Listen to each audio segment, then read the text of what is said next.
Okay, so good morning then to members, and welcome to this inaugural meeting of the Overview and Scrutiny Committee for the Devon and Torbay Combined County Authority.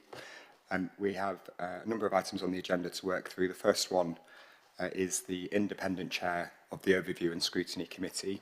And so this item is to note that the Devon and Torbay Combined County Authority Board has appointed Jane Wynne, here to my left, as the independent chair of the Overview and Scrutiny Committee for a term until May 2027, and that follows an open recruitment process of the role being advertised publicly, and there's a set criteria which needs to be met in order for a person to be classified as independent, which Jane does. So we're asking members as the first item of business to note Jane's appointment as the chair of the committee. Thank you very much, and I'll hand over to Jane. Thank you very much, and it's my pleasure to be here today as your independent chair. A little bit of background, I look forward to getting to know you all in due course, but born and bred in Exeter. I moved, like most people in Devon in that era, you had to move away to go where the work was. So I moved up to London, and like most people did of that era, to, as I say, go where the work was. I am an experienced chair, but I have to say it is feeling like first day at a new school today, like probably most of you. My experience as chair is for organisations primarily involved in economic development, housing, infrastructure, so I suspect they'll be all topics that we're coming back to during the work programme. 3 years ago, I was lucky enough to move back home, and I've lived in Torridge since. So, thank you very much indeed. Okay, we okay to move on. Thank you. So, the next item, as we alluded to earlier, will be to receive nominations for the Vice Chair of the Devon and Torbay Combined County Authority Overview and Scrutiny Committee, the details of which have been put to you already. I'm going to invite proposals. I'd like to nominate Councillor Andy Kitchen. Thank you, Councillor Ewins. Any other proposals? I'd just like to second that. Thank you. Any other proposers? No, no. So we've got a proposer, we've got a seconder. Let's take a vote on that. All those in favour? Any against? Any abstentions? For the purposes of the minutes, I will abstain as chair because that doesn't seem appropriate as appointment of the vice chair. But thank you very much and welcome, Councillor Kitchens. Thank you. Okay, let's move on to the further parts of the meeting. I'd just like to formally welcome everyone to this committee. I realise this is probably a different role than you perform for your various council wherever you come from usually. So we're going to be in uncharted territory, and some things will not work as smoothly as they might do first of all. So bear with us. This is an exciting chapter for a new authority. In due course, I'm advised that there will be an etiquette policy for how we address each other. Nobody's going to be offended, and I'm not going to be offended if first names are used, but because we are inviting members of the public to attend or observe if they wish to, for clarity, could you try and use councillor or the title of the officer that you're speaking to, and I will be chair, because it's just easier than first names when we're dealing in a meeting. Super. Let's move on to things. We've done the welcome, done the... Any apologies for absence? Chair, we've received apologies for absence from Councillor Margaret Douglas-Dunbar, who was substituted by Councillor Cordelia Law. Apologies also received from Councillor Andrea Davis and Councillor Mark Splagagna. Thank you. Any other apologies? No? Okay, these will be noted in the minutes. Moving on to declarations of interest. In respect of the items today, any declarations of interest from members?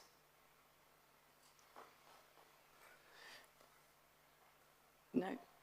Okay, thank you. I have been asked to remind all members of the committee that forms for registration of interest have been circulated.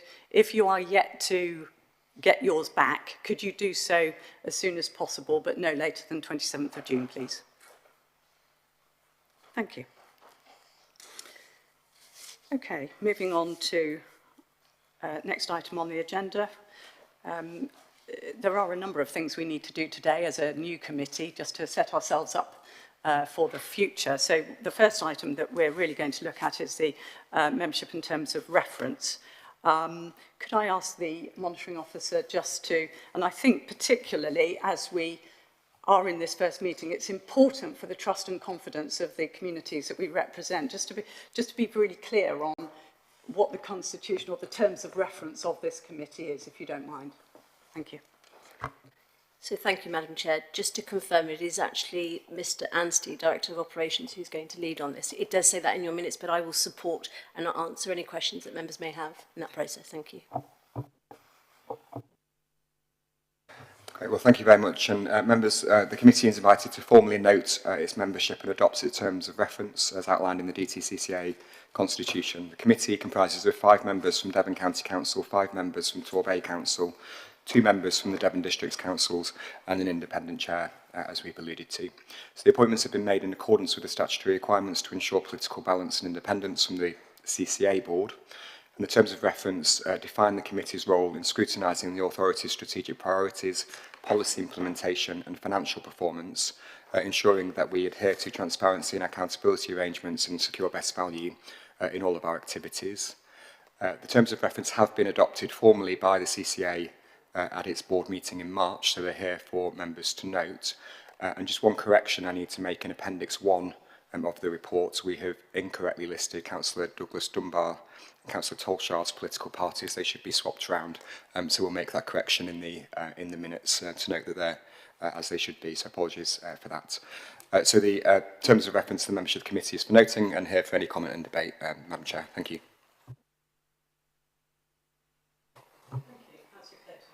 Thank you, Chair. Can I ask you, Sean, when this was first set up, the 2 representatives from the district councils didn't have voting rights. Then they had voting rights, so somehow that got changed. So is there any possibility that there'll be more of a balance across Devon and there'll be more representation from the district councils? Because at the moment, Torbay has 5, which seems unbelievable to me. Devon County has 5, and then 2 from the district. So that does seem right. It doesn't seem proper. And it was changed to give them voting rights, so there is a potential to change. I'm just wondering, is there any move to change it in the future? Thank you, Councillor Clayton. The membership requirements are set out in the CCA's constitution and informed by the underpinning legislation. Torbay Council and Devon County Council are the 2 constituent authorities of the CCA, which is why they have an equality in representation in members. I'll defer to the monitoring officer on advice on future changes, but there's not presently aware of any changes that are suggested, although you are correct that voting rights were given to non-constituent members at the first meeting of the CCA board for non-reserved matters, and that was part of attempts to include district councils in the decision-making of the CCA. But I'll refer to the monitoring officer. Thank you, Sean. So just to confirm, so within the constitution, but also within primary legislation, the CCA was formed by the 2 constituent councils that came together, and on the board itself, there are 3 members from the Torbay and 3 members from Devon, and then there are 2 constituent members, which are the Devon representatives, and then there are the non-constituent, which are made up of the skills and businesses that have come together. So to enable that voice of the non-constituent members, because these are elected members, so within the board itself, there are those that are able to vote, are representatives to whom have been elected. So certainly, as Sean has said, that in that first meeting it was permissible by the constituent councils. They voted to enable the district representative, which were the non-constituent, to have that voting right. But again, within the constitution, it sets out very clearly under what terms. So there are some matters that are reserved for constituent members only, and that's around budget, governance arrangements, but certainly the other matters to which they are allowed to vote, and that's my role each time a report comes before the board, that I will advise on who is permitted to vote at any given time. So there is no intention at this stage to change that. But again, if that was to be changed, it is within the statutory instrument that was passed down by government in the devolved powers, that it was very clear that it was for the constituent members to vote on, and then it was the board itself which allowed the non-constituent. So there is no intention to change that at this stage.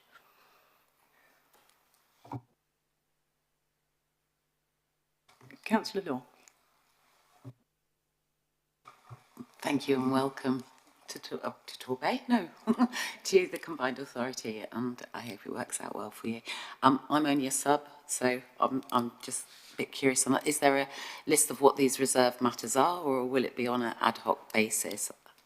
And if there is a list of the reserved matters, I don't know if others would like to look at it, but I would like to see what they are. Thank you.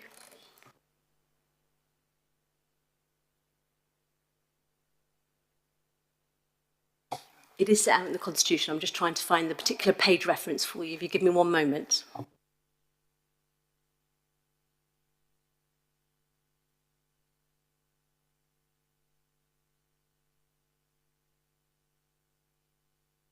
So I can confirm that the voting is on page 147 of the CCA's Constitution, and it sets out those that are reserved and those that are for the CCA itself. So certainly that should help members if you wanted to clarify that position. Thank you, Chair.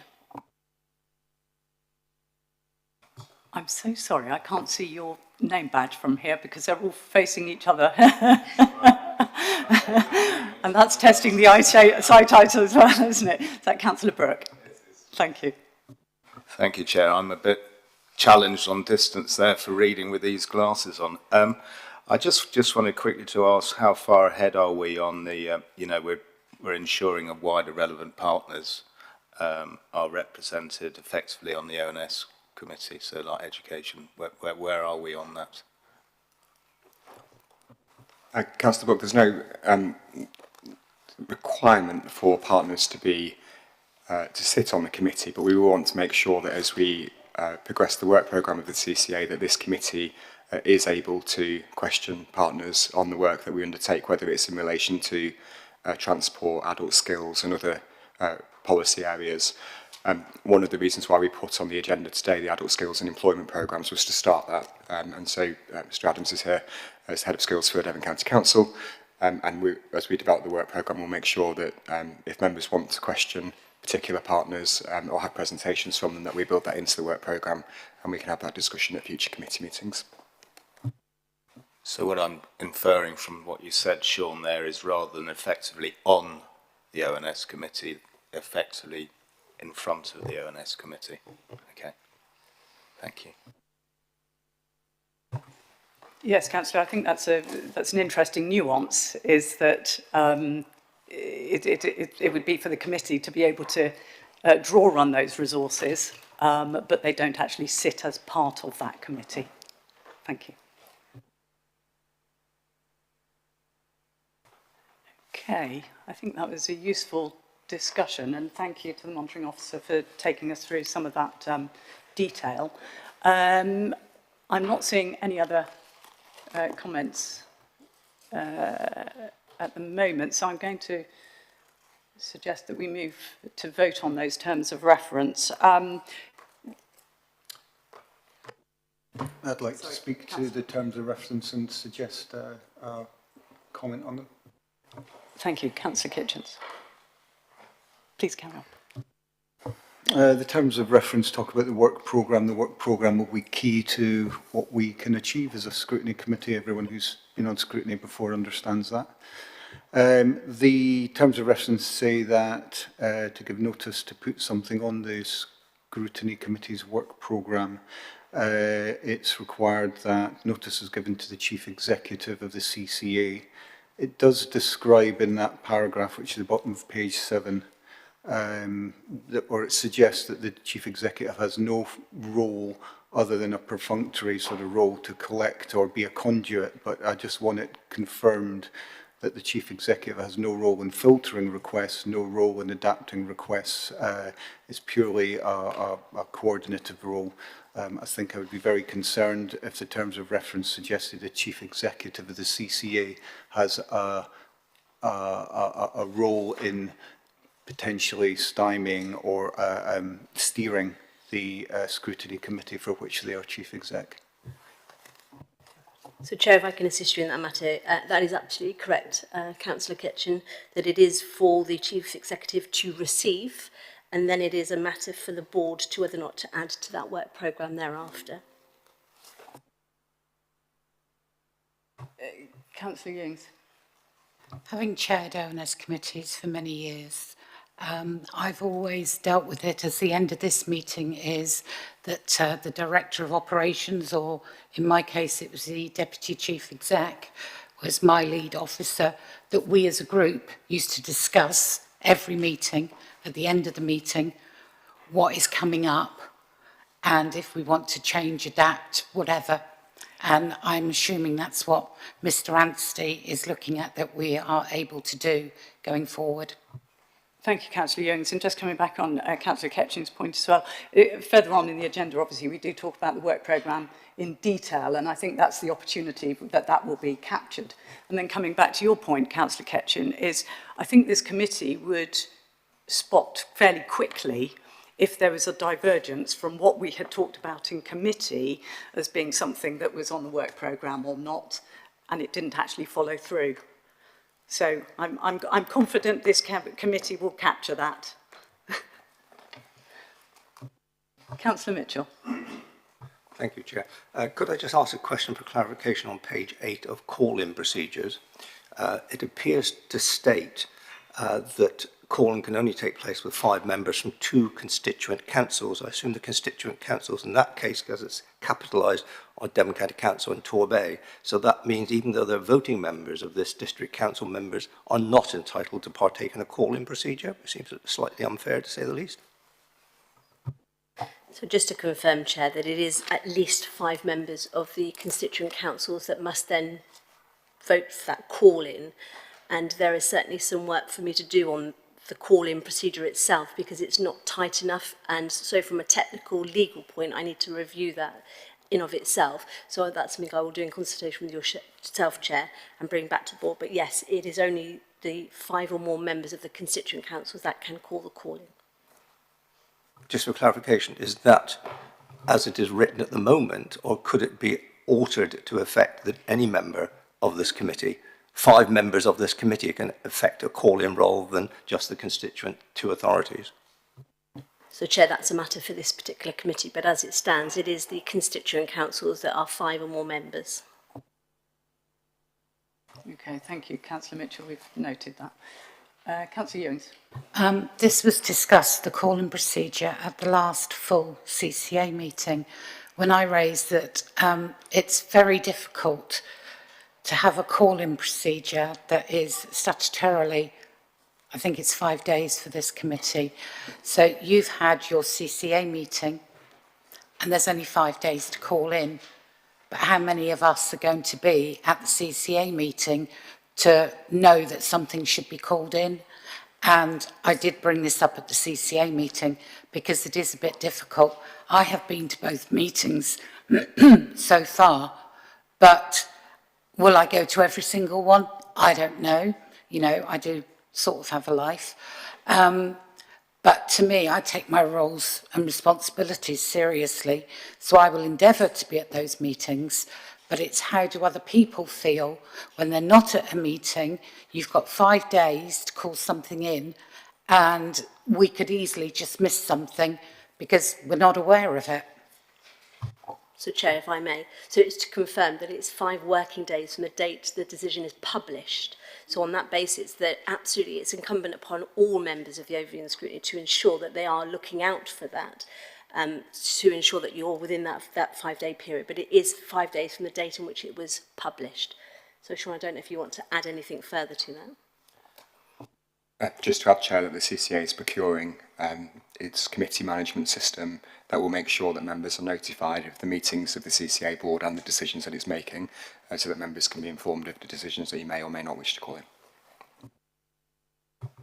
Thank you both. And thank you, Councillor Ewens, for giving that practical slant to it. You know, this is a new, these are new procedures.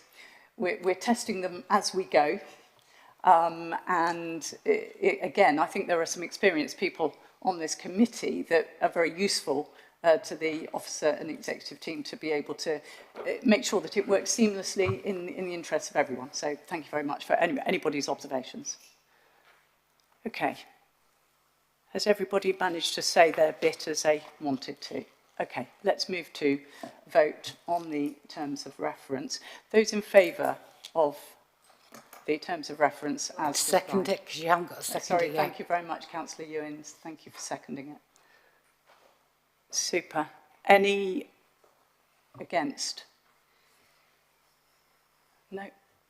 Carried. Abstentions? Any abstentions? No, we've done that. Thank you, sir. All carried. Thank you very much indeed.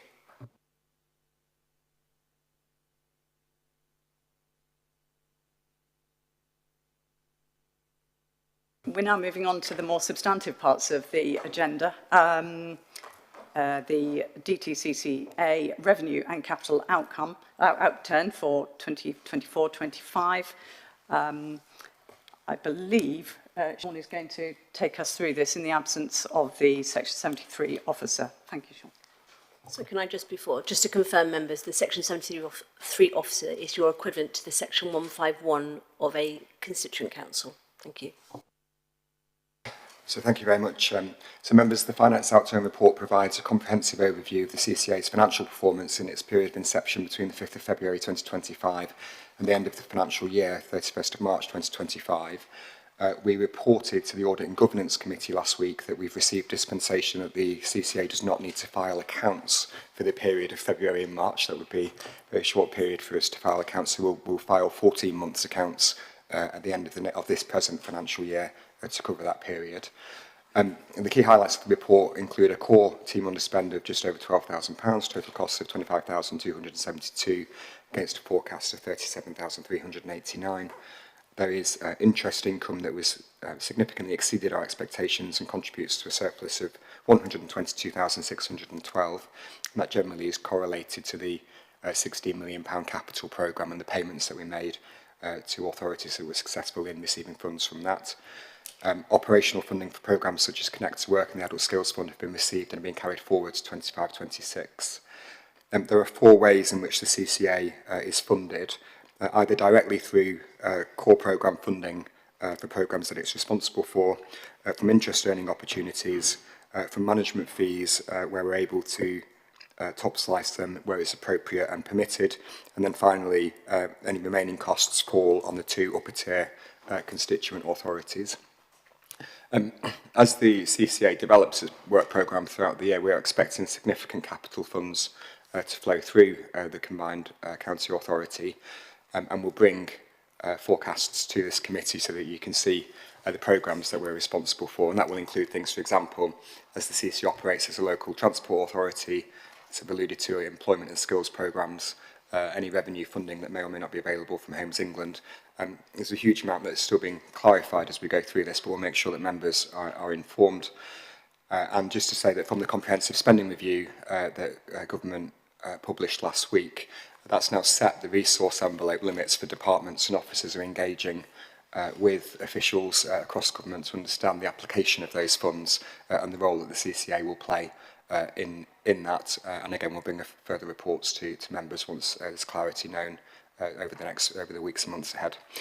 So the report is here, given the committee's role in overseeing the sort of budget arrangements of the authority and for members to debate and consider. Thank you very much, Chair. Thank you.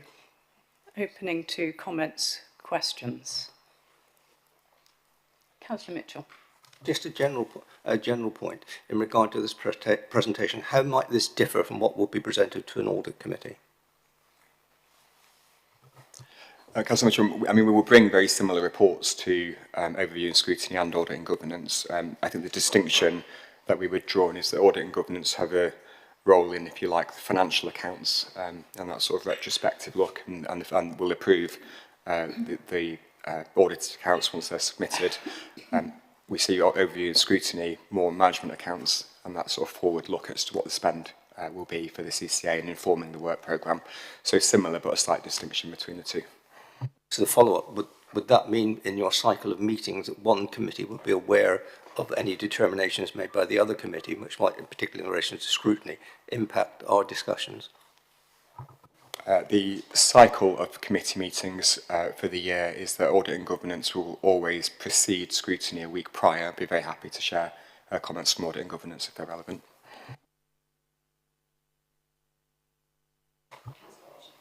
Thank you.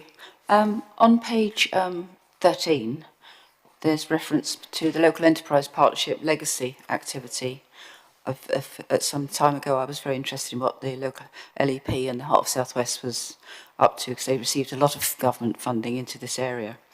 So those residual funds, will they be accountable to us in terms of what they spend them on? Will they have to ask in advance for permission before they actually allocate that funding out?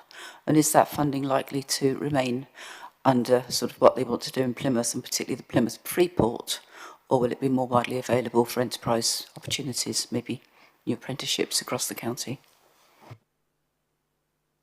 Councillor Hodgson, thanks for that question. There are two legacy residual funds for the Local Enterprise Partnership, those that were with Plymouth City Council and others that are held by Somerset. Officers are engaging with Somerset Council to release those funds back to Devon County Council as the accountable body. Some of those funds are committed, for example, for the Careers Hub and Growth Hub, that were already programmes that are in place. Some of them are uncommitted, and there will need to be engagement between the CCA, Devon County Council and Torbay Council on what the use of those funds is. And that hasn't happened yet, but again, we will happily bring back information on the use of those funds, and once we've worked through that detail and have the clarity, I'd be happy to talk to you about it. Can I just ask another question, just on that same matter? Has the LEP and or the Heart of South West been formally dissolved, or is one or both of them still in existence? I understand, actually, Councillor Hodgson, that it's been dissolved because the powers and functions of the LEP were vested in the CCA when it was created, but I'll refer to the monitoring officer. So, Chair, I believe that Phil Adams from Devon County Council will be able to assist Councillor Hodgson in the answer to her question. I was also on the audit committee for the LEP. So what was decided when it was decided to close the LEP, that there was quite a few million in the pot. Plymouth had their share, Somerset were given their share, and we're supposed to have our share.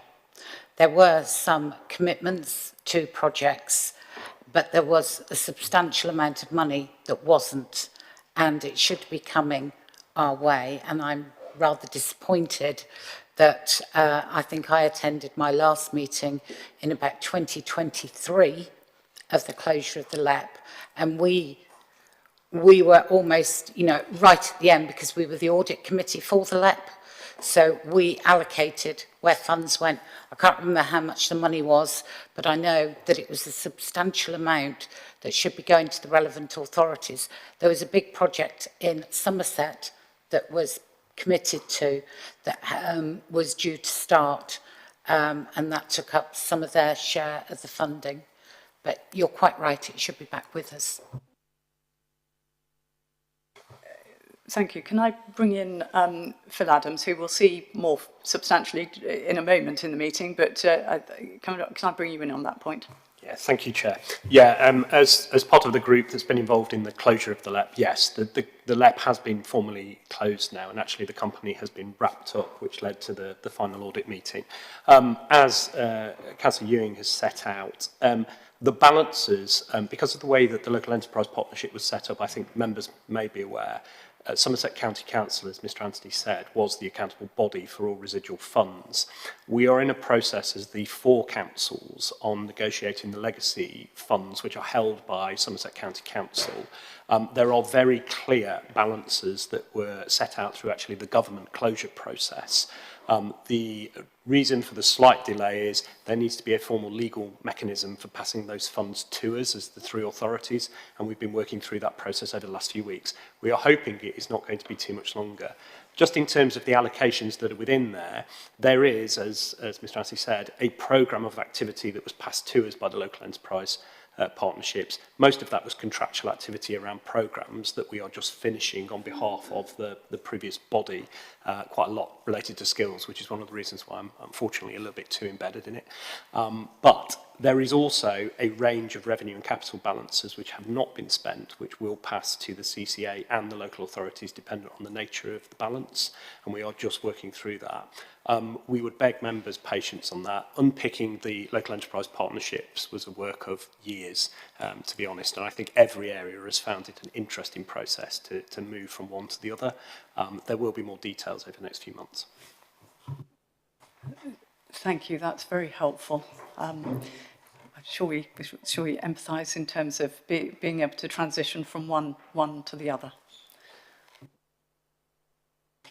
Councillor Sorry, Hodgson. very final question on that. Would there be any interest? If it's been sitting with somebody else for a couple of years, we'll get the interest too, will we? Thank you.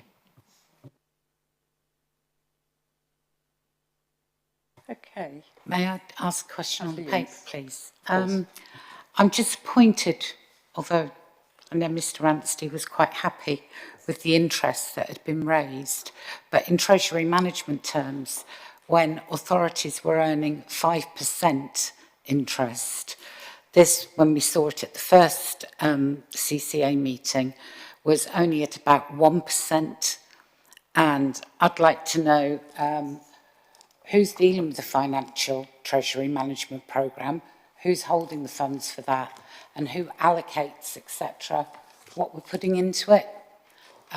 Because 1%, when others can get 5%, is a huge difference in interest. And on 16 million, and I know we didn't have all the 16 million in one hit, it was given to us in allocations, but it's still not that great. Thank you very much, Chair and Councillor Ewings. Devon County Council performs the treasury management function for the CCA as the accountable body to the CCA. And you are correct, Councillor Ewings, that the phasing and receipt and payment out of some of the funds was over a period of time. I'd be very happy to try and come back to you with a profile as to the spending and the balances then were accrued as a result of that. Just as a subsequent question, are Devon County Council charging us commission for maintaining the Treasury Management Programme, or are we getting the full rate they were getting? And if so, they're not very good at it. No, so the CCA pays DCC a fee to be agreed for all of the accountable body functions, including payroll, IT, Treasury Management, Finance, and so on, but they're not taking a specific commission on the balances that the CCA holds. I'd like to recommend they speak to my Section 151 officer who gets 5%, and I'm sure Councillor Hodgson will agree with me. Yes. Can I suggest we take this offline, because I think, I appreciate the Director of Operations input. The Section 73 officer isn't here for the combined authority, and I perhaps think there's a little bit more assurance that can be given to Councillor Ewings and Councillor Hodgson that we can come back on. Who is the Section 73 officer? So, Chair, I can confirm it's Matthew Thorpe, who is the Devon County Council. I believe it's the Deputy Finance Officer for Devon County Council, but he is the nominated accountable body Section 73 officer for the CCA.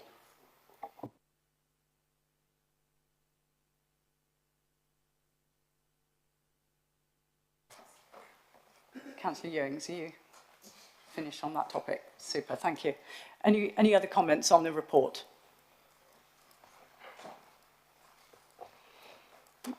Okay. Can I suggest we move to I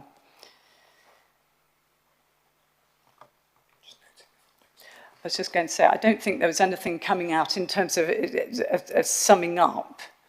Happy to note. I think we're happy to note at this point. There's a couple of minor matters that we just want a bit of clarification on, but I don't think it's anything more than noting at this point. Councillor Foster. Thank you, Madam Chairman. So it's just to check, will the discussion we just had about the finances, will that be in the minutes so it can be looked at the next meeting? All of this will be in the minutes.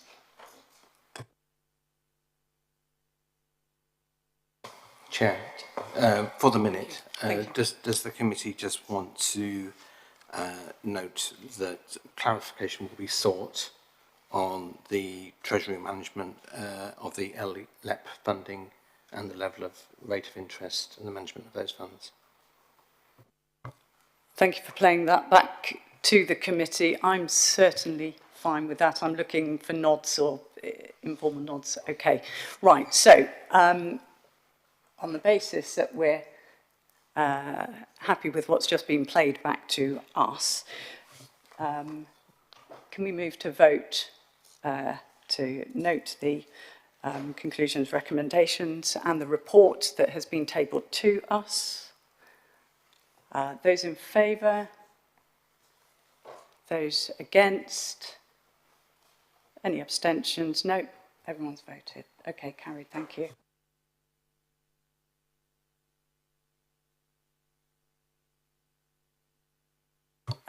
He did get a minor introduction, but next item on the agenda, I'd like to welcome Phil Adams to the meeting, who is the Head of Skills at Devon County Council. And the purpose for his attendance today is really to give an update to committee and outline some of the work programme that I suspect will be part of the substantive matters that we consider in future meetings. So without further ado, thank you for coming today, and over to you. Thank you, Chair, and hello, members. Yes, I'm Mr Adams. I'm the Head of Skills over at Devon County Council, but I'm currently leading on behalf of the Combined Authority on the Skills and Employment Programme as we get into the first round of delivery. The report that you have in front of you is a first go at setting out the initial progress and some of the initial activity that the Combined Authority has been taking forward.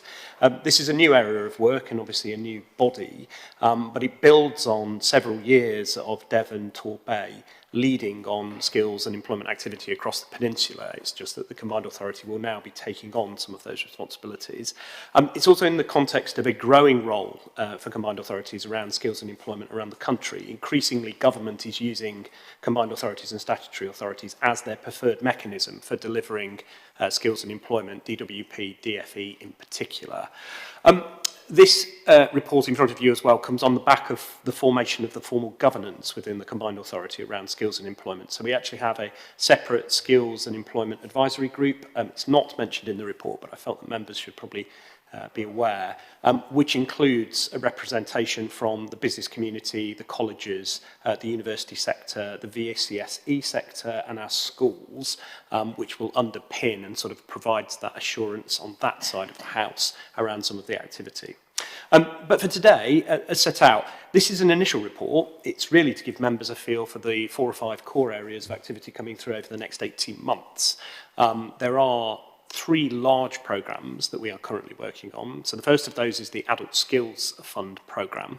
So this is the devolution from central government of all post-19 funds for basic skills, adult skills and community learning. At the moment, it's managed by the Department for Education, but it will be coming to us in 26-27, and we are in the assurance and the budget management process that feeds into that. It's a year-long process with a readiness criteria, and we've just moved past stage 1, which is where we have to provide a report back to DFE about our fitness to handle and manage the ASF process. That has a huge amount of moving parts in it.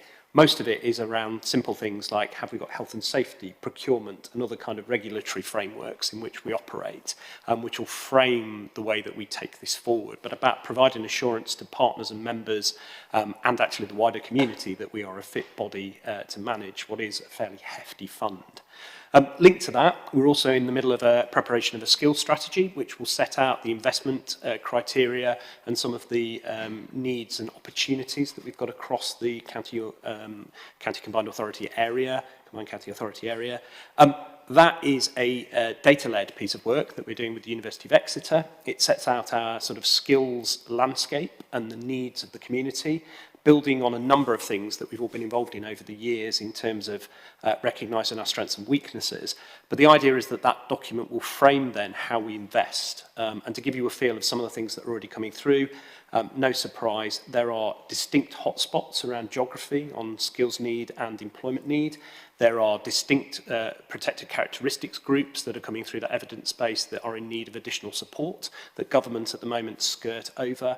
And there are going to be a number of other bits and pieces in there around individual sectors and individual areas of the economy that may need a little bit more support moving forward, because traditionally they've been slightly ignored by the national metrics. It's some of the benefits that we get from devolution of this particular fund in that government won't have that sort of local context often in the way it spends. On other programmes that we're working on the Department for Work and Pensions Connect to Work programme.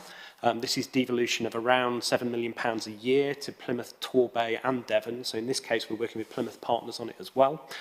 It will be replace or fit into the previous work and health programme, and it will mean that we have more local control over outreach, supported employment support and supported internships for those with a disability or wider health barrier to work. The intent being that we work with around 1,900 individuals a year to get them back into work. Devon is acting as the accountable body this year for this programme, but it will become part of the Combined Authorities core cohort from next financial year. And finally, we've also got, as part of the LEP residual activity, the Careers Hub, which is the National Careers Information Advice and Guidance Programme from the Department of Education. That is a programme that's been going on for some years. The intent is that the Combined Authorities nationally will become the host body for that, and we are just working through the provision and match figures. It's a programme that we do get asked for some local match, which interestingly comes mostly from the LEP legacy funds. So one of the reasons why I've been quite involved in that discussion is we need to make sure that that's in place to allow us to continue activity. It is a programme that we do remarkably well on. We're one of the best performing hubs in the country around some of the core metrics, and it will transfer to the Combined Authority in due course. Whilst all of that is going on, we're also in discussion with government around a range of additional programmes for the next 3 years, which may move to the Combined Authority in due course. That includes things like the technical skills boot camps. So at the moment, we spend about £8 million on technical skills for businesses, money straight from DFE. That's governed at the minute by contractual arrangements from the centre. It is likely that it will be devolved to the combined authorities to make those decisions locally moving forward. And from a practical point of view, that would mean that we are able to better target support for some of our key businesses and key sectors in a way that we haven't been able to previously. We're also talking to them about whatever's going to be in the FE white paper, and that's still a bit of a mystery, but it will mean more of a say locally in the way that our colleges and some of our post-16 provision works, which would be great, because often there is a mismatch between where we get funding coming in and actually what we need on the ground. So the report in front of you is a pretty quick whiz through what is increasingly one of our largest areas of work. To give a feel over the next few years, when we've totted it up, it's around 100 to 150 million pounds that will come through to the local area, with the combined authority playing a key role, and this committee clearly with a key role in the oversight and assurance of those funds. So very happy to run through them, but also answer any questions. And sorry that is a bit quick, but there is a lot going on this particular subject. Thank you, Mr. Adams. Lots of hands going up, as you might expect, on such an expansive subject. Okay, I saw Councillor Mitchell's first. Thank you, Chair. Could I just follow up on the Connect to Work programme? I'm particularly interested in the memorandums of understanding that are going to be jointly agreed with Plymouth because we've now got a situation where an authority that did not want to belong to the CAA are now working alongside us, and I'd like to know about the accountability structures and the financial audit control that will take place to ensure there's equity between those in the CCA and those that are not within the CCA in regard to the £7 million of spending, and whether the MOUs as such will come back to this committee or another committee of this authority for scrutiny. Thank you. Yes. So we find ourselves in an interesting position in terms of the way that government has approached this particular fund, in that whilst they are cognizant of the fact that colleagues in Plymouth City Council decided not to join the combined authority, DWP has decided that it makes eminent sense for us to be the accountable body and actually lead contracting body for it. So the MOU is actually a contractual obligation between us and Plymouth City Council. Plymouth City Council will be acting as a delivery partner as opposed to a local authority partner on this one. We have got some flexibility around the way that they're procured because they're a public authority, and there are some regulations around that within the DWP piece. But in effect, that document will set out, as with any other contracted body, the way that they will do that delivery. They effectively will become one of the partners for this programme. It is fine to bring the MOU back. We actually are in the process of putting that together now, and we'd be happy to talk through it. We are taking a position, though, that they are not an equal partner within the combined authority on this matter. They are a partner that we've been asked to work with, and we will contract with them as any other delivery partner on it. That clearly is a difficult discussion to have with an authority and is a difficult way to operate, but decisions were made, and you can't be outside the tent and work within the confines of the combined authority.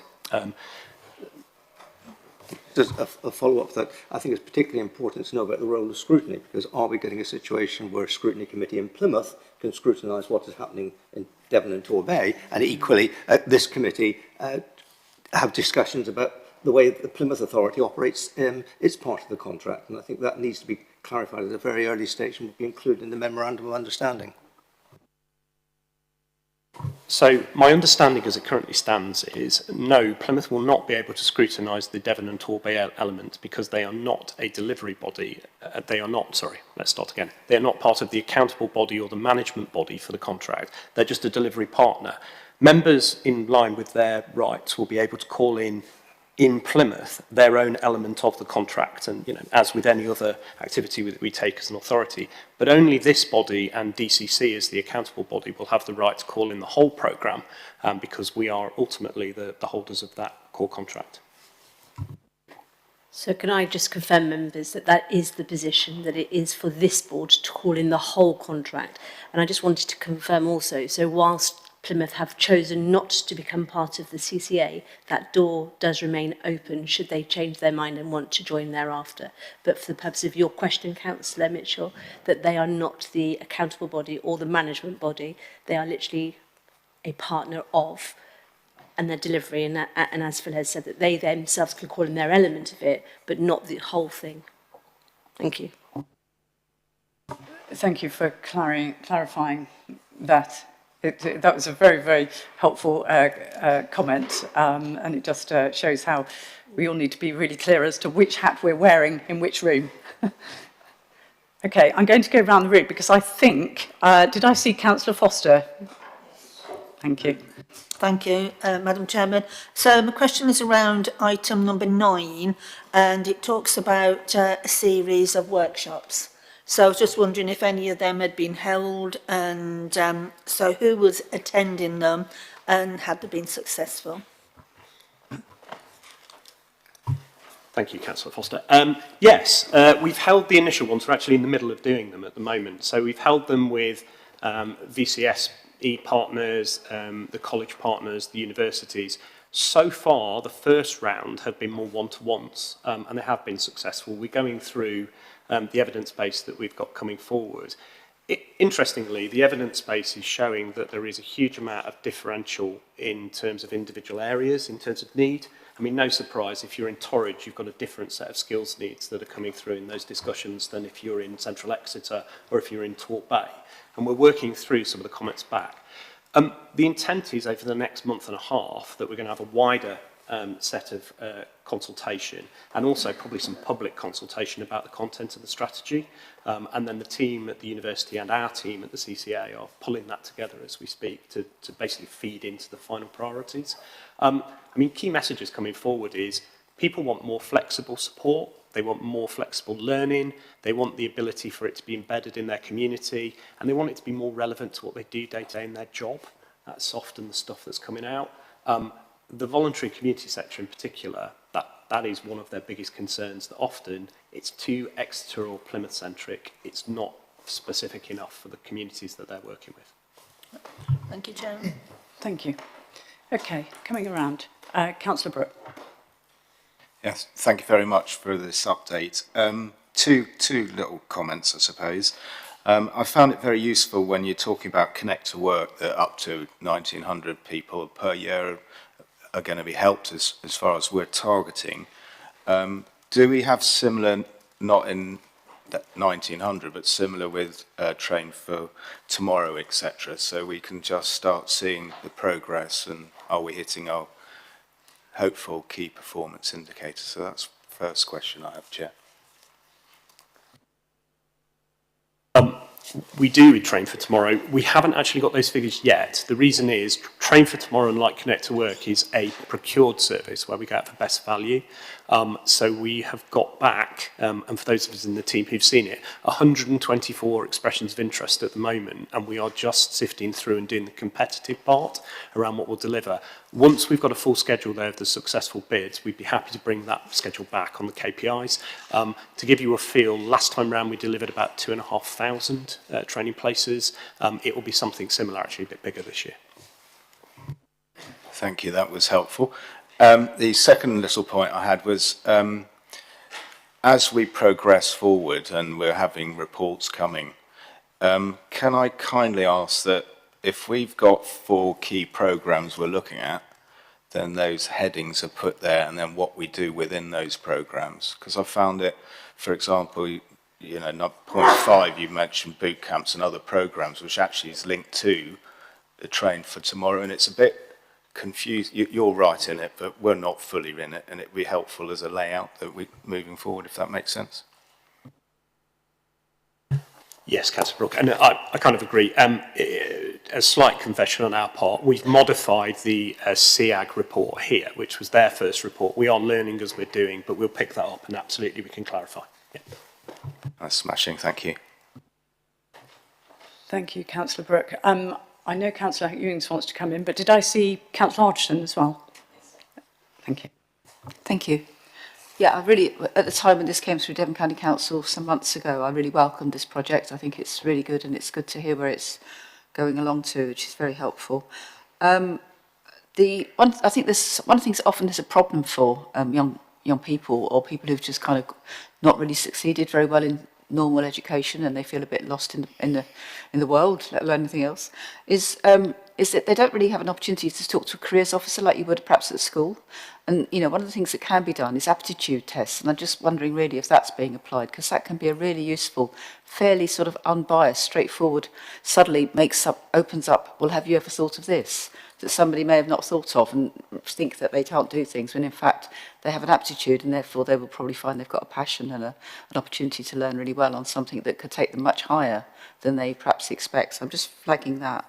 The other thing I wanted to ask was what the support period is, because often from education into actually the new job is the transition that can be quite challenging. How long is the support period intending to be, or is there even a support period? My third point, I'll just give them all to you, is what would be really useful here. I mean, you talk about it really well, but in point 3.25, you talk about a full draft programme design. It'd be really, actually, for me, I find it quite useful to look at things being mapped out as much as just paragraphs of text to see how the flow chart works through and what's coming out of which one of the outreach areas that you're operating in. And the last one really was really to ask about whether you're expecting to kind of reach charitable organisations, as you know, people like Citizens Advice, for example, my own charity, which is a youth charity, all offer good training, and that can be something that could be a sort of next step from having gone and built the confidence and maybe some of the early stuff to actually go into organisations that are set up to give a lot of really good support, who are now used to working very directly with the public who have quite broad needs, so they actually apply that kind of empathy and, you know, careful working with new employees. They can often be, again, places that people at the very local level can find local jobs, which can be really helpful, especially when, for many young people, one of the problems is not being able to afford accommodation, but if they can stay relatively local, they'll have perhaps friends and family that can help with that side of things. Those are my questions. Thank you. Thank you, Chair, and thank you, Councillor Austin. Running through. So, aptitude. Interestingly, we've got two tools that we actually use, which are more like survey interactive tools, where young people are able to work through them. We do it with most of our Year 10s and Year 11s, and it picks out specific sectors and jobs that they might be interested in. We started doing it a while ago, and it's been really useful in actually targeted then employer engagement within schools and colleges, about getting the cohort in there, where we've not got half a year sitting there being bored, but actually the 20 members of the cohort that want to talk about health or social care or engineering or green. So yeah, we also do, and we're just about to launch this, something called vocational profiling, which is those that have got slightly bigger barriers, those with a disability or have experienced care, a specific piece of work with some of their support officers, looking at what are the areas that they're interested in to make sure that we can do more of that sort of strategic activity with them earlier and move them towards specific careers. We know for some young people it takes longer to get them there, so actually that will give us an opportunity to do more tailoring. That's actually outside of some of the CCA work. That's something we're doing as DCC, and we've just brought an officer team back in, as you know, from somewhere else to help us with that, so that's great. The support period, at the moment we work with years 10 and 11. That's national policy. It's to do with the way that the Careers Enterprise Company works, and it's the way it's set up. We are, though, extending that. We've got a couple of pilots where we're working from year 7 onwards, because we all know that, you know, you start thinking about this stuff much earlier. We're also doing some stuff with primaries. That's slightly trickier because you've got to decide at what point is the right point where it's meaningful. But we've got a couple of pilot programs. We've been working with primary school aged young people around entrance to certain sectors and starting to talk to them about some of the jobs in the area that they might want to get excited about. Engineering's the one there, where engineering and health, we find that young people coming out of primary, often that's where they've first seen some of those activities. And if you've not got a parent that's in it, it's probably the first time that you've started thinking about jobs. But the support period, the formal support period at the moment in government legislation is year 10. We are trying to tweak that a little bit. Just on the Connect to Work Gantt chart, absolutely. If I'm honest, I've been working on it this morning because we've got to submit the first round of it to the departments. The moment we've got a finalised Gantt chart, we'll bring it back. I'm more than happy to do that. It would be a relief all round, to be honest. And charitable organisations. We've done a couple of presentations recently to the VCSE Alliance, and we're also talking to Devon Community Togethers and other partners. One of the things we want to do with this is do some co-design because, as you say, we really want to get some of the smaller charities and some of the smaller organisations involved. You know, our experience on things like the supported internships has been they are the organisations that have had the most success with those with the biggest challenges. And actually, they're often the employers. So, you know, if we look at the cafes, we look at some of the tourism, we look at some of the maintenance stuff, often those organisations have also been employers for individuals that might be harder to fit with mainstream businesses. We are going to be doing quite a bit of work in that space, and we're kind of hoping, subject to DWP giving us a little bit of flexibility, that we'll be able to invest quite a bit of this programme into that sector. There's some real wealth building opportunities there for us as partners, I think, around community capital. So let's see. Thank you. Thank you. I'm going to continue going around the room. We'll come to Councillor Law, and then it was going to be Councillor Ewings and then Councillor Ledbetter after. Thank you. Councillor Law. Thank you. And actually, Councillor Hodgson covered a few things I want to do about the young people and about the VCSE. In terms of the VCSE in Torbay, we have Torbay communities, and I hope you're linked into them because they really are on the pulse of those things for us in Torbay. I think then my next question was really around, the second thing was around the careers hub, because previously this talks about the careers hub in this paper, but in Torbay we previously used Careers Southwest, and 12 months ago we took that back in-house. So how is this going to then feed with us doing those careers stuff in Torbay, and the extent to which the young people themselves are informing these strategies, because they are the adult education and skills users of tomorrow, really. So I think year 10 and 11 is very late in the process. I understand it's a national thing, but we can always tweak things for locally. And to what extent will the Overview and Scrutiny Board have an opportunity to look at these things before they're finalised? So, for example, the skills strategy is supposed to be finalised June, July. It would have been perhaps nice to have had an outline of the paper or the draft before us today to look at, to have that oversight of and to have that input into. And the Connect to Work programme is also already in draft form. So what input will this overview and scrutiny process have to those? If they're almost ready, surely that should have been the time to bring them to us today to have a look.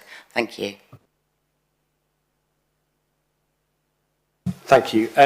So if I, Councillor, if I move through those one at a time. So let's start with the more straightforward ones. So Career Southwest, I have the privilege of leading the Career Southwest team for both Devon and Torbay, because it's a joint team. So they're part of my service. We are absolutely doing that piece of alignment at the moment, and actually I'm really pleased that we've got that joint team. It's been a great move forward for us. As members will know, CSW, we had to make that difficult decision, but actually so far it's been great. In terms of being able to do a few extra things, and there'll be more of that. We can talk about that later. Young people engagement, we are having that conversation. We've obviously got the Youth Council and a range of other mechanisms. We also do one-to-one engagement. It is always tricky to try and get that in an organised way, and we're working with some of our internal staff at DCC and over at Torbay actually at the moment about how can we use our existing youth voice structures to feed into some of that. We have tried one-to-ones with individual schools in the past. It's great, but it's not necessarily as structured as you would want around some of the strategy process. So there's a bit of thinking going on about young people's voice. That is always a challenge for us. Overview and scrutiny and bringing stuff back to this committee. Yes, and I think in future where we've got that opportunity and where members would like it, absolutely. For this committee meeting, it's been an interesting process. Connect to Work actually is a DCC programme for this year. So in some ways, we're talking to the committee at the moment to prepare us for that piece. DCC's own internal processes will be required to sign it off over the next couple of months. The actual business plan that's going forward at the moment is in draft. Final contracts and contractual arrangements actually went to full council 3 months ago, and there was a full council paper just before the election. Was it full council? No, cabinet. Sorry, my mistake. Connect to Work has been going on now for about 6 months. So whilst the skills strategy will come back here, and we can facilitate that, Connect to Work actually sits a little bit outside of this structure at the minute. So just to give you a feel. And I'm sorry, Councillor, I've forgotten your first question. I believe my first question was just an observation about connecting into Torbay communities around the VCSE and the youth voice. In Torbay, we do have some good structures for capturing our young person's voice. We've got SEM Family Voice, we've got our Children in Care Council, and we've also got our youth group, so make the most of those. And you'll be pleased to know, so I'm working with Mr. Hedger in the economy team at the moment, who is looking to use this as much as he possibly can to build up actually some of that community wealth and VCSE capacity building as part of it. So we will absolutely take you up on that offer because we're quite keen to. Yeah, thank you very much, Chair. And Councillor, just to add more generally from a CCA perspective, we're drafting the corporate plan and policy framework for the CCA that will include KPIs and other indicators across a range of different programmes. So it's the intention that the CCA will have a corporate plan that's then underpinned by 4 strategies, if you like, which is the local growth plan, the local skills strategy, local housing plan and local transport plan, so covering the thematic areas of responsibility for the CCA. It's presently intended to take the corporate plan and the skills plan in draft form to the CCA board in July for final approval in September. So that will allow us an opportunity to bring those both back to scrutiny ahead of final approval in September. It's quite important that we mobilise and have these documents in place before the autumn, so that we can use them to engage with government as it prepares its autumn statement on the asks that the CCA might have for future funding arrangements. So we're going quite quickly. There's also the opportunity for overview and scrutiny, if we wanted to have task and finish groups on specific items. If there was a desire to be more involved in that process, I'd be happy to talk to members about it. Thank you. Thank you. I think we'll come back to that offline. Thank you. Okay. Thank you, Councillor Law. Right. Let's carry on going around the room. Councillor Ewings. Thank you very much. Thank you, Mr. Adams, for a very good report. To me, the elephant in the room, though, is transport. You mention it quite a lot, but we do know that actually transport is the biggest issue for young people to be able to reach some of these projects, schemes, etc. You know, for me, West Devon, Torridge, North Devon are all very rural, don't have the connections, and I just, you know, as I've written here, mentions throughout about transport as a word, but offers no solutions. And on page 33, by addressing transport, nothing else said. And at the end of it, delivering this strategy requires more than good intentions. And I feel the transport issue is not being addressed. To show how long I've been around the block, there was a very good Wheels to Work scheme a few years ago, and that worked very successfully for young people, allowing them to be able to get to farms for apprenticeships, rural hotels, etc. So I'd like to see something like that. My next question is, how does this report fall into DCC's Children's Services, and will it provide information for ongoing future Ofsted reports? And then about working, come back a little bit to Councillor Hodgson and Councillor Law. Are we going to be working with providers who assist with education for excluded and home educated young people? There's no mention of that really. Thank you. Thank you, Councillor Ewings. That was a good list for you, Mr. Adams. Thank you, Chair. Thank you, Councillor Ewing. So let's work through them one at a time. So transport. There are some opportunities around transport potentially coming forward with some of the programmes, and we had for those members who were involved, a very quick discussion around this at the CCA board previously. Let's focus on these programmes in particular. So Connect to Work in particular allows us some flexibility around transport support, funding support for individuals. It's tailored. We're exploring that as part of the package. There is some flexibility in some of the funds around supporting things like transport, childcare, and a couple of other things. The reason they're in there, and the reason there's a weighting actually for rurality, is because DWP fully expects us to build that into the programme. So we will be looking at that. More widely, there is also, and I think many members may be aware, a review going on of discretionary fares policy, and that will have potential positive impacts around some of our cohort. Now, we're not in control of that. That's a national process, so we are waiting to see how that plays out. What will likely happen is that the discretionary fares review will then frame whatever we need to do through the Connect to Work programme. And we are awaiting next steps around that. The thing I would say on transport is, you're right, Councillor Ewing, there have been a number of programmes over the years, including Wheels to Work, which I'm old enough to remember as well. The challenge with them has been sustainability in the past. And the Wheels to Work programme is a really good example where we did put it in place, but actually what ended up being the challenge for us all was that local authorities and national government didn't have the head space and the head capacity to actually continue those programmes, and numbers dwindled after the first 2 years. We had some real challenges around it. There are lots of good ideas in this space, and I think we can explore those, but I think we're going to have to be really careful about how we use that investment if it comes. So just some initial thoughts. I haven't got the answers to the transport challenge. As we all know, it's one of our biggest challenges as DCC and Torbay. DCC Children's Services, and for today, I can happily report that I am still the Assistant Director for SEND as well, so very close to my heart. And a lot of the thinking around integration of this, we are thinking around that, and with Torbay colleagues, because in both Torbay and Devon, we have a number of structural issues around children's services and around education. We know those, and we're working together on them. I think in particular, care experienced young people, those that have been involved with the criminal justice system, and those that have got a long-term health need or have got a SEND need, we need to have those absolutely front and centre of some of the design of pieces of this. As young people move from school into work and life, we know that often they are the individuals we will be working with for the longest, and we need to make sure that this is helping us in that space. So, not lost. Just on EOTAS, children missing education and wider pieces, yes, that is a discussion that's going on at the moment within some of these programmes. It's absolutely imperative that we are working with the teams that are bringing young people forward.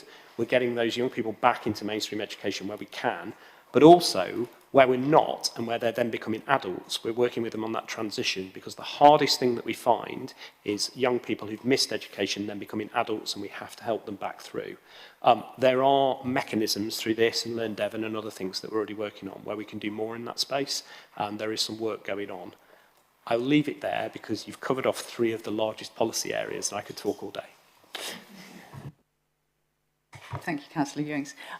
Councillor Ledbetter, you've been very patient. Thank you. Over to you. Only a quick question. Some comment was made earlier about working with Plymouth, and Plymouth might choose to join us. Are they allowed to join us, or is that at the discretion of this group? Just curious. So just to confirm that will require a change to the statutory instrument. So there will be a legal process for that to take place, but that door has been, as far as I am aware, and remains open. It's not a done deal.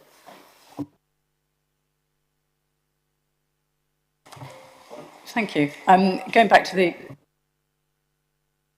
Sorry, coming back to you, Councillor Hodgson. Sorry, again, just a quick one. I know I've taken a lot of airspace. Just about transport, I mean, I noticed part of the finances that we've just looked at included quite a big package on active travel. Is there any way that could be connected in with this? Because often that can provide some of the solutions in the more rural areas, and many of those areas are absolutely crying out for active travel. It's been very, very well supported, looking at the programmes and the work that's been done in the last few years, particularly by the districts, and the County too has done some programmes. So there's a lot on the table actually that could be ready to come forward and could be part of the answer, and again provide young people with more of their independence that many don't have the opportunity of at the moment. I may pass over to Mr Anstey for this one. Well, thank you very much, Councillor Hodgson. So there's a range of DFT funds, as you alluded to, so active travel, integrated transport block and local resource funding that are passing through the CCA. The decision that the CCA board took at its meeting in May was essentially to passport those funds through to Devon County Council and Torbay Council, because there was existing programmes that were already planned to be able to apply that funding for. The CCA is exercising its powers as the local transport authority concurrently with Devon County Council and Torbay Council until April next year, when it will exercise them autonomously. There is an opportunity for us to be able to look at how we have a range of different transport funds and then line them up with the other functions and responsibilities that the CCA will have, and be happy to come back to you with it as well. Thank you, Sean. Thank you. I have a question myself, if you don't mind, which I think is probably to you, Mr Adams. We've heard, all members have heard how this goes into so many different areas and needs engagement with so many different partners and bodies. How does this committee get assurance that how do you manage to remain joined up before things come to this committee on a day-to-day basis, and that actually they feed into and remain focused to the strategic work programme? Yeah, so I think there's probably 3 elements to that. So there is the formal governance element. So as the combined authority, the board, but both the sub-boards, have all got a range of responsibilities in this area and work together closely. So we have the chairs of the employment advisory group on the business board, we have the business board members on the advisory group for skills, and we have one member from each of those groups that sits on the CCA board. And they ultimately are my CCA lines of sight, providing that strategic direction, governance and assurance around making sure that the programme's fitted together. So that's the first element. The second element is probably slightly more straightforward. We have a combined officer team. And it's no surprise to anybody in this room that we have individuals that are experts on skills and transport or economic development and housing and skills. We work as a team, we actually sit together downstairs as a team, and actually getting that day-to-day alignment is part of that. It's incredibly important in the multidisciplinary world we now operate that we are doing that. It's not like the old days where you can sit as silos and have completely different officer teams doing different bits and then you have a conversation once a year at the Christmas party. We need to make sure that we're actually operating across funds and we're expected to do that. The third part is actually the metrics that come with a lot of these programmes now, and our oversight and contractual responsibilities cover off multi-thematic issues, and we have to make sure that we're working across those. So as senior leaders, contract managers, and across our assurance and spend piece, we are being expected to make sure that we have done that alignment, and we will be assessed by our funders on that. I think for this committee, that is part of the assurance, and we are happy to have that challenge, absolutely. Thank you, Mr Adams, that's helpful. Councillor Tolchard, do you want to come in? Thank you, Chair. Thank you very much for your very comprehensive report and comprehensive answers to all the questions, been very helpful. In the conclusion of the agenda item, it says continued momentum will rely on long-term funding. Well, we all know that that's key. And you clearly have, you know, a huge amount of work has been going on between the two authorities for years and continues. So you're doing a really great job on that. What kind of signals are you having back from government about long-term funding? And I know Mr Anstey referred to the fact that, you know, reports will be put together ahead of the autumn statement and things like that. Is it looking good? It is actually in this area. So to just give you a feel, and happy to run through some of the arrangements that we're getting into. So Connect to Work, for example, is the first time where they're discussing a 5-year contract with us for the delivery. We've almost never had that before. So it is a change. Adult Skills Fund would be at least a 3 to 5 year programme, subject to readiness, and we're working on that at the moment, but that would be an assurance of funded activity for at least half a decade, which is almost unheard of. There are some areas, Careers Hub and some of the Train for Tomorrow activity, where they've agreed this year, they were waiting for the spending review. There are some challenges around those programmes because they've run them year to year for 7 years now, so we are pushing them on that. But the overall narrative we're getting back from government on employment and skills is that they want more to give us more surety and longer programmes because that's how they get the change amongst the candidates involved.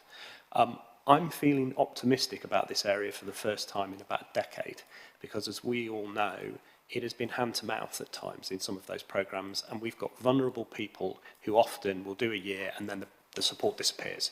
The European Social Fund end, putting aside any of the wider challenges around that, was a real cliff edge for us, and we did see an awful lot of individuals fall out on programmes. This is looking like it is going to be a better situation, and certainly our peers in the strategic authorities have found that this is a mainstay of their activity and something that has now been funded for a decade in some cases. So it's positive, but government and public finances are always subject to change, as we all know, so who knows? Thank you very much. Thank you. Thank you. I'm not seeing any more hands. Can I just echo Councillor Tolchard's comments there. Thank you, Mr. Adams. You've been so comprehensive in all of your responses, and I think that's borne out by actually how engaged and interested committee members are in this key area. So thank you very much for your contributions. In terms of summing up, essentially my big summing up is how engaged everyone is on this topic, and we're clearly going to come back to this in various guises in the work programme. I'm going to check in with Michael as to whether there's any specifics that he heard, but I think it was really just noting some items will be coming onto the work programme that we heard in terms of the corporate plan, but I think we're happy just to note at this stage. Okay, can I have a proposer? Thank you, Councillor Councillor Hodgson, and a seconder. Thank you very much, Councillor Kitchen. Okay, noted and carried. Thank you. Sorry, my apologies. We forgot the vote. Thank you for being kind. All in favour? Anyone against? And any abstentions? Thank you very much indeed. Okay, moving on. Okay, that's the main substantive item. We go to one more, which is looking at the work programme for the coming meetings, which next one is obviously in September, and it sounds as though there's going to be quite a bit of activity before that time, and noting the director's comment about the possibility of a task and finish group. Okay. Can I invite the Director of Operations to run through the works programme and the report, please? So thank you very much, Chair. And as we've alluded to throughout the meeting, it is for members of the committee to determine its work programme for scrutiny over the next municipal year. There are 3 meetings remaining, notwithstanding the opportunity to be able to call more meetings if required, or indeed a task and finish group for specific items if that's what members desire. We'd be advising members that there are certain things that we would want to put on the work plan for you to consider, including a quarterly performance report, the end-of-year performance report, a quarterly budget outturn, an end-of-year budget outturn, and the draft budget proposals. They would be sensible things for members to consider if that's what you were minded to do. And equally, on the programmes and functions, probably 4 areas to suggest to members. One is just given the scale and number of programmes that the CCA will be responsible for, we think it would be wise to bring a programme management update to members so that you can have sight and visibility of the dependencies and key milestones that we're working to. Equally, there's a huge amount of work that we're about to undertake on becoming the local transport authority, as I sort of alluded to before. I think that might be another area that the committee members would want to be assured on. Employment and skills, in line with the discussion that we've just had, a range of programmes that we feel it may be beneficial to you. And then lastly, the policy framework, as I alluded to in my answer earlier, in relation to the corporate plan and the underpinning policy documents. So some suggestions that we can work with yourself, Chair, to build the work programme, in addition to any comments or contributions that members would wish to ask now, contribute now. Thank you. Thank you very much. Councillor Mitchell. Could I just ask, is it the intention prior to the next meeting to circulate a draft programme or suggested programme that we can then discuss at our next meeting? Otherwise we're losing months and months again within the cycle, and I think we as members would like to order that in relation to the work programme of the combined authority, and also we need to build into that our annual report needs to be built into the cycle, because I think that's an important aspect of our work, reporting to the public about this mysterious organisation. That sounds very sensible, Councillor Mitchell. Yes, we'll make sure that happens. Councillor Kitchen. Can I suggest that, scrutiny is done best when it's done with focus and in depth, and that we have a work plan that is really getting to the bones of things and not spreading itself too thin. It sounds like there's a lot of ambition from the director about all the things we're going to cover. Some of it's very financial related, and I do wonder if some of that is for the work of audit and governance, and maybe we can sort of have a think about that before we produce the work plan. But the other side of it is if perhaps the members before September have a view on if there are items put forward that we really take a deep dive on them rather than sort of be a committee that signs off reports, because I certainly don't have that ambition for the committee. I've seen that elsewhere.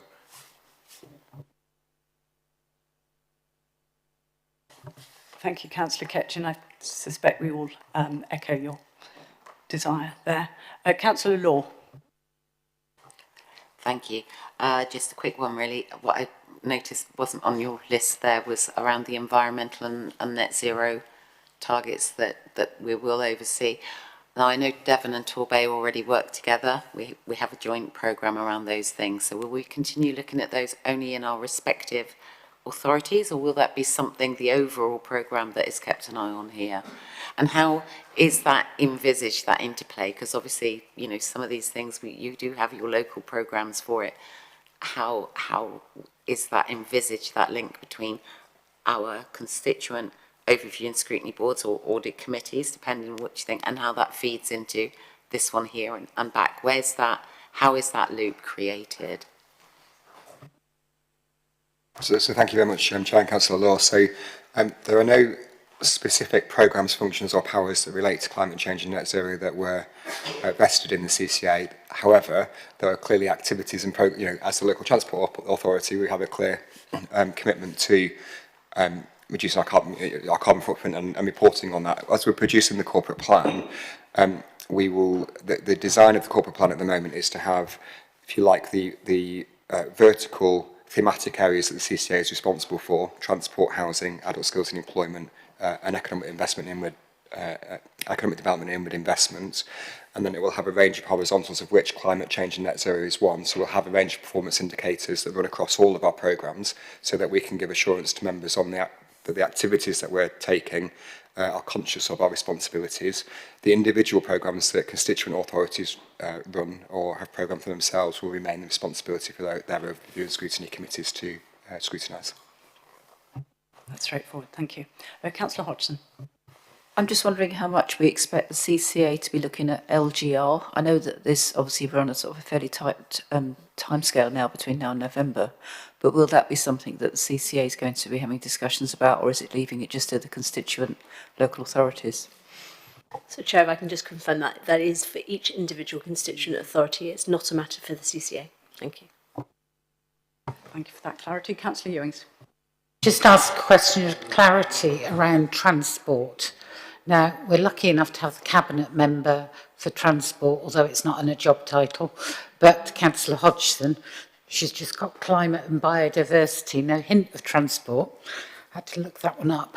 But how will that fit in with the autonomy role that we take over as a CCA for transport?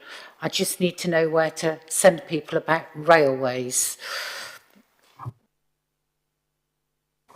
So, Councillor Jones, thank you for that question. So, the operation of the CCA as a local transport authority is a piece of work that the CCA is about to undertake over the summer, because it is true to say that this is the most complex part of the CCA coming into operation. And so therefore, and there are three parties that are impacted by it. There's the CCA itself, there's Devon County Council, and there's Torbay Council. And so we need to make sure that we take informed decisions based on a level playing field and an informed position. So the CCA board in May, we took a report that kicks off that work to make sure that we are able to have by September an initial view as to what the CCA's operation will be as the local transport authority.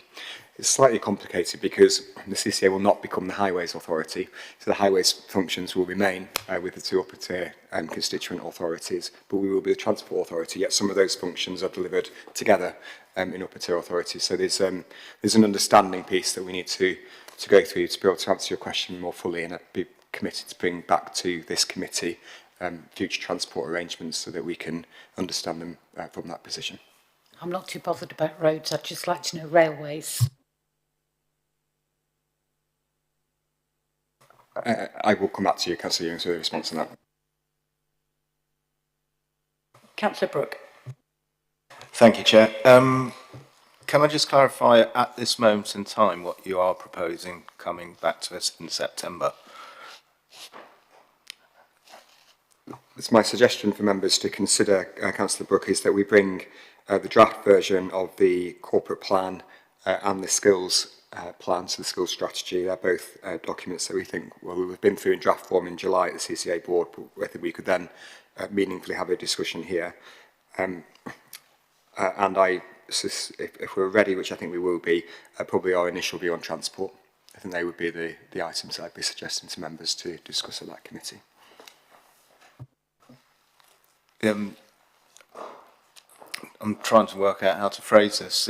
We only meet at the moment quarterly, so there's an awful lot going on which hopefully will be in finalised forms or nearly finalised forms by September. I'm just wondering, we might need to do a bit more of a stack end in September just to get an overview.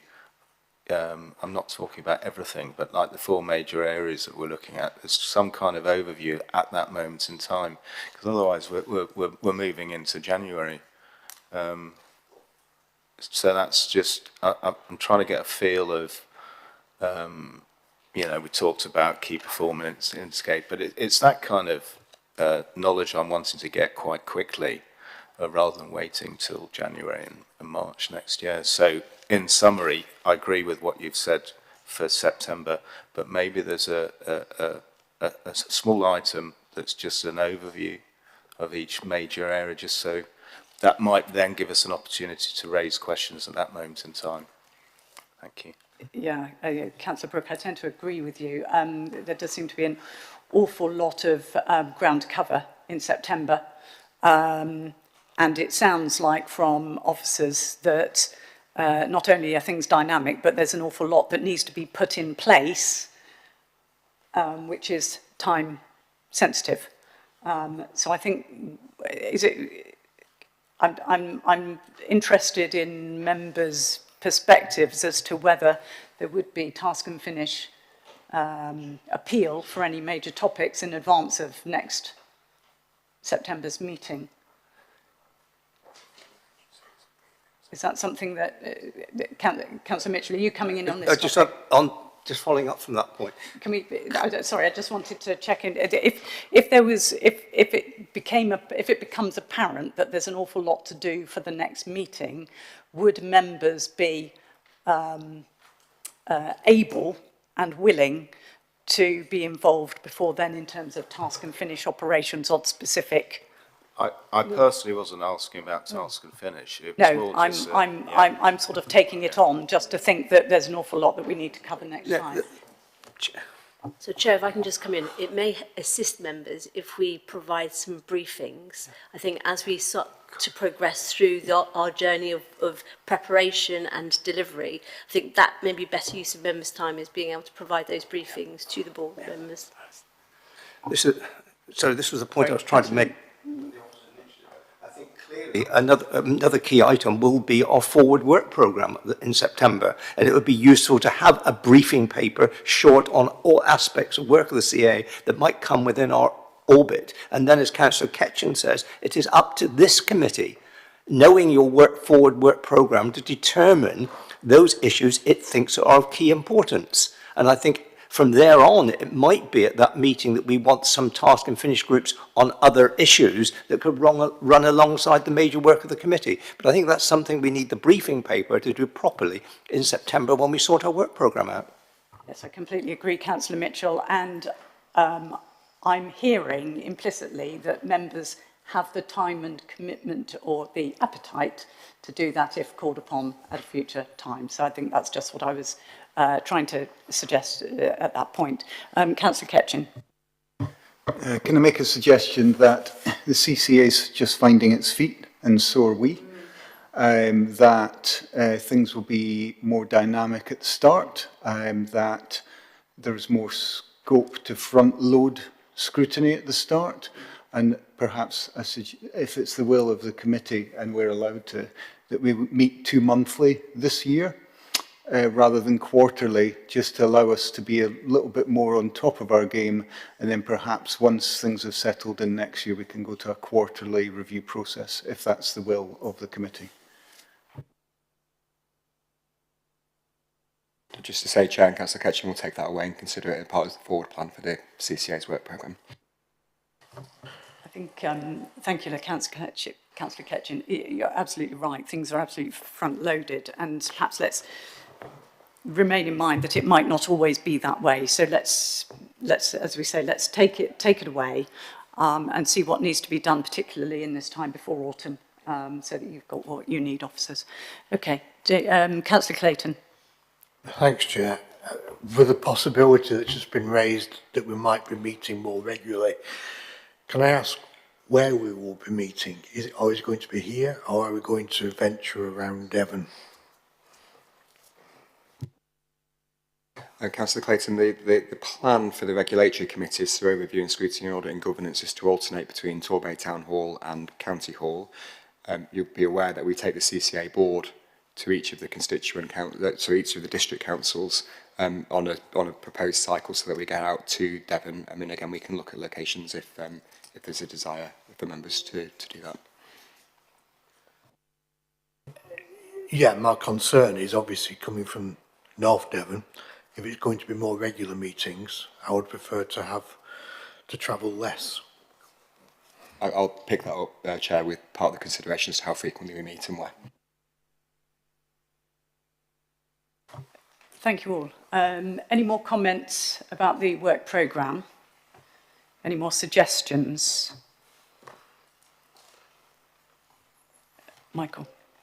Chair, just to clarify, I think one thing that has been mentioned is that the overview and scrutiny draft work programme will be circulated for the next meeting. Yeah. So officers will prepare that based on the discussions today. The Director mentioned at the beginning some key issues which would be included in that. And issues would be a mixture of accountability and assurance items and feeding into policy items for the board through recommendations to the board. And some items are already mentioned for September. Specifically, the draft corporate plan, the skills strategy, and arrangements for the Transport Authority. Members have also mentioned the idea of having an update report on each CCA area. There's a sort of a routine update report that may dovetail with the aforementioned performance report. So there's a quarterly performance report, a quarterly budget report. Also on the work programme would be the draft budget proposals for the CCA in December to feed into the budget to be agreed by the board in 2026.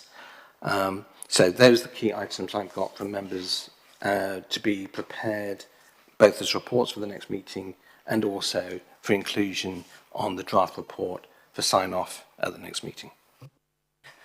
Thank you. I think that's absolutely right, but with the caveat that we will take offline and look into whether that's actually the most practical and expedient way of getting where we all want to get to, but obviously giving due time and scrutiny to these meaty topics that are coming through.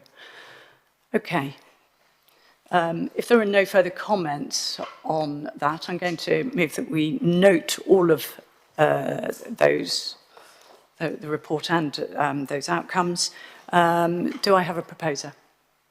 Councillor Ewing, thank you. And would you be prepared to be seconder, Councillor Brooke? Certainly, Chair. Thank you very much indeed. Those in favour? Those against? Any abstentions? No, thank you very much indeed. Okay, that draws to the main substantive part of the meeting.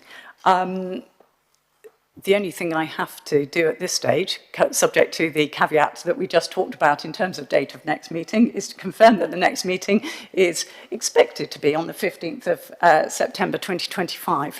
Can I just take the opportunity to thank everybody for their tolerance of your new chair and your participation and time this morning.